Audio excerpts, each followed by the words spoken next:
Hi, I'm David Schmid, PwC's International Accounting Leader, and I would like to share my perspective as to why PwC's 2013 edition of IFRS and US GAAP Similarities and Differences publication should be required reading, even though it is unclear as to whether or when the SEC will further consider incorporating IFRS into the financial reporting system.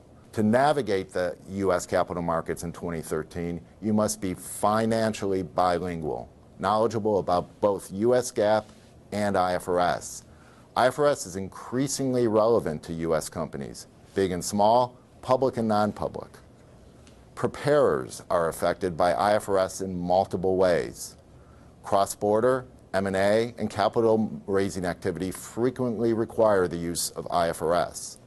Non-U.S. stakeholders in U.S. companies demand the use of IFRS.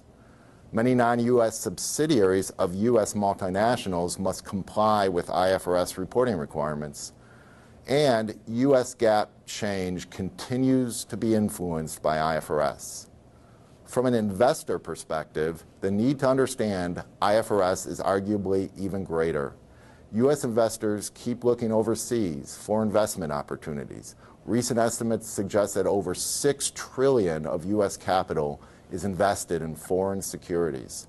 The U.S. markets also remain open to non-U.S. companies that prepare their financial statements using IFRS. There are currently over 450 non-U.S. filers with market capitalization in the multiple of trillions of U.S. dollars who use IFRS without reconciliation to U.S. GAAP.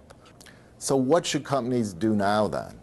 Well, given the unclear SEC timeline, companies should be thoughtful and measured in what actions they take in the near term relative to IFRS.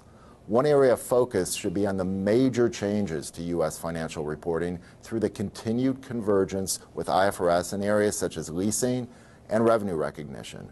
Companies should identify what can be done now by ensuring a good understanding of the significant impacts that these financial reporting changes may have and communicate that understanding to key stakeholders. They may also want to consider incorporating likely convergence and IFRS adoption expectations, especially on non-U.S. subsidiaries, into strategic thinking and business and technology planning. Maintaining corporate oversight and planning to influence transition timing, strategy, and policy decisions by non-U.S. subsidiaries or investees should also be considered.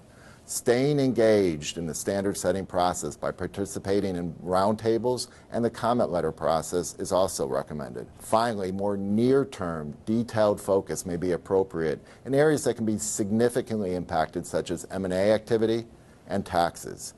To assist investors and preparers in becoming financially bilingual, our IFRS and US GAAP Similarities and Differences publication provides a broad understanding of the major differences between IFRS and US GAAP as they exist today, as well as an appreciation for the level of change on the horizon. I hope that the publication is an important tool for you in the year ahead.